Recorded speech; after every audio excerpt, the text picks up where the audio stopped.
আমাদের ভারপ্রাপ্ত তারেক রহমান, আমাদের বিএনপির ভারপ্রাপ্ত সভাপতি তারেক রহমানের নির্দেশে আমাদের ধর্মবিষয়ক সম্পাদক জামাল ভাই সে সারা বাংলাদেশের ওলামাদের নিয়ে একটি বড় সংগঠন তৈরি করেছেন। সেটার নাম হলো বাংলাদেশ ওলামা দল। ওলামা দল কেন করার উদ্দেশ্য হয়তো এটাই যে বাংলাদেশ এখন সর্বোচ্চ মুসলিম রাষ্ট্র, সেখানে মুসলমানদের কর্তৃত্ব নাই বললেই চলে। আপনি যেখানেই যাবেন সেখানেই যারা হিন্দু আছে তারা তো আমাদের সহ এলাকার লোক।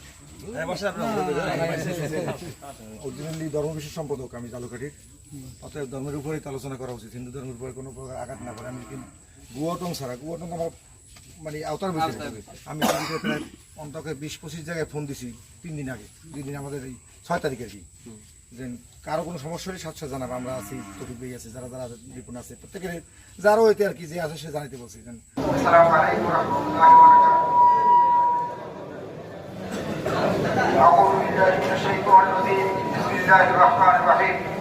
واعتصموا بحبل الله ولا تفرقوا.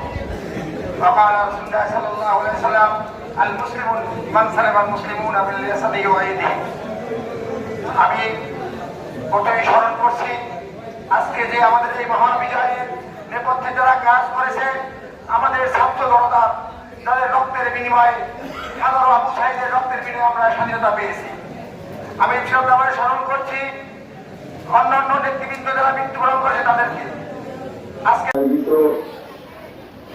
সভার সম্মানিত সভাপতি সাহেব এবং অন্যান্য জনগোষ্ঠী আছে, বিভিন্ন স্কুল কলেজ মাদ্রাসার অধ্যক্ষ হেডমাস্টারবৃন্দ এবং আমাদের জাতীয়তাবাদী দল বিএনপি এবং অঙ্গ সংগঠনের যারা উপস্থিত আছে সবাইকে আজকে পবিত্র নদীগুলো আছে সবাইকে সালাম করে আমরা বক্তব্য শুরু করছি।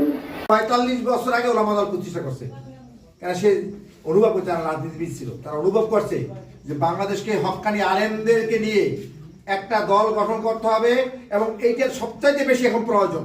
কারণ ইসলামী দল যেরকম অন্যান্য দেশে চাঙ্গা দিয়া, ভারতে কিন্তু এখন কংগ্রেসের মতো দল বিলুপ্ত হয়ে গেছে শুধু কট্টরপন্থী হিন্দুত্ববাদের জন্য। বাংলাদেশে কিন্তু কট্টরপন্থী ইসলামপন্থীর জন্য আমাদের বিএনপি দল ও বিএনপি বিলুপ্তি করার জন্য উদ্যোগী লাগবে।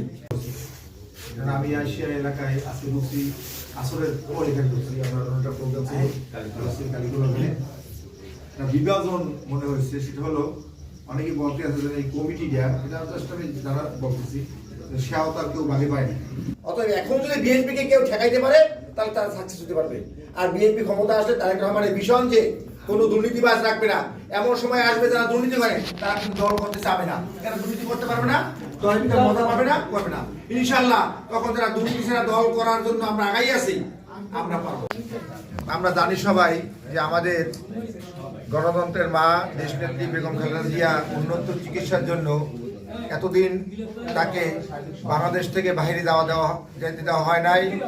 আল্লাহর রহমতে 5ই আগস্টের ছাত্র জনতার গণ আন্দোলনের মুখে এই ফ্যাসিস্ট সরকারের পতনের পরে আজকে রাত 10টায় এয়ার অ্যাম্বুলেন্সে বাংলাদেশের বিমানবন্দর থেকে সে লন্ডন উদ্দেশ্যে রওনা দিয়ে, সবাই দোয়া করবেন তার জন্য, সেজন্য আবার বাংলাদেশে সুস্থ হয় ফিরে এসে এবং তার সাথে আমাদের দেশনায়ক তারেক রহমানকে নিয়ে বাংলাদেশে এসে সুন্দর একটা বাংলাদেশ উপহার দিতে পারে, সেজন্য সবাই দোয়া করবেন। বক্তব্য রাখছেন বাংলাদেশ জাতীয়তাবাদী ওলামা দল কেন্দ্রীয় সংসদের সম্মানিত সদস্য মাওলানা সাইদুর রহমান। আসসালামু আলাইকুম ওয়া রাহমাতুল্লাহি ওয়া বারাকাতুহু।